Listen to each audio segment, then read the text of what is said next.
Okay. So this is what we started talking about last time.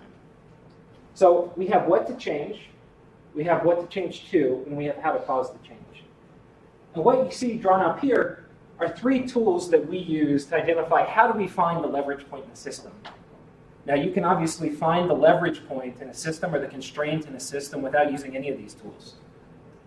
But a lot of times we end up kind of attacking symptoms, as I'm sure you've seen. Like you can think of federal policy X, right? Something implemented by the federal government that attacks a symptom, but it doesn't really get at the root cause of what's driving, the thing that we don't want. So the first thing is getting a list of what are all the obstacles to achieving the goal. So if you're a company and you have a growth target and you're not hitting your growth target, right? There's going to be a lot of pain inside. People are going to have concerns.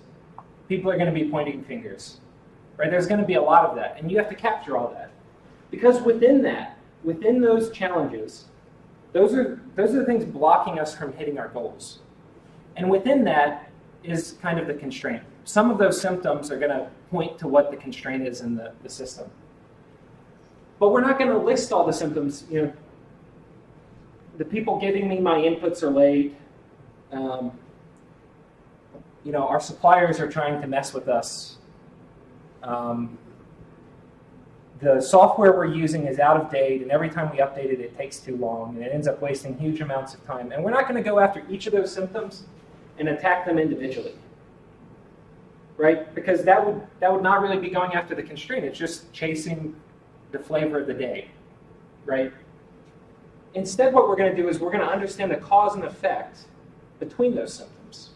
And we're going to look for what's driving all of these, right? And this gets called a few things. Sometimes it's called a CRT, or a current reality tree, which is just it's a mapping of the cause and effect between all the challenges in the system.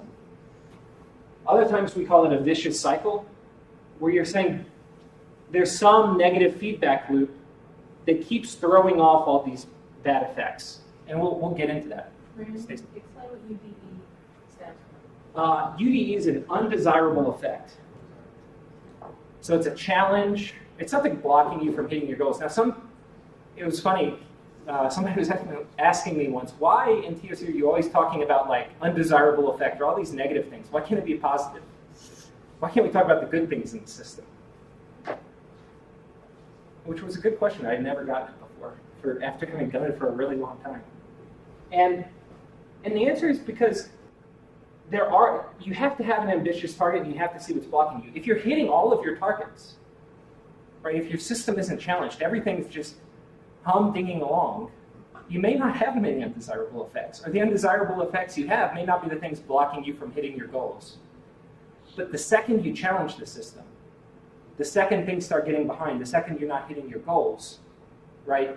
Because the targets have been elevated or you have to grow to another level that you haven't been at before, that's when those obstacles get revealed. Yeah, so that's an undesirable effect. And then finally, there's the conflict cloud. And we're going to do all three of these things today. The conflict cloud is there's a reason, like if this is the cause and effect and we understand the root cause for why we're not hitting our goals as an organization, there's a reason why we haven't fixed it. Because most organizations with any number of people have some really smart people in it that have looked at it and have tried to fix it, right? And they're struggling. Like, how do I fix it? It's hard to get out of this vicious cycle. And the conflict cloud is a way of depersonalizing the challenges in getting out of this vicious cycle. And we'll go through a simple example. And I'm not going to cover these in any detail right now because we don't really have enough time in one session, but there's the what to change to, where you basically say, if we make a key intervention here to break this negative feedback loop, here's what the future would look like. Any change we make will have negative unintended consequences. We need to face into those, think about what they are before we pull the trigger and find out inadvertently. right? In order to make the change, there's several key injections we're making. We need to understand what those injections are and what the desired effect is going to be of those injections, right? If we make a change, how do we know it worked?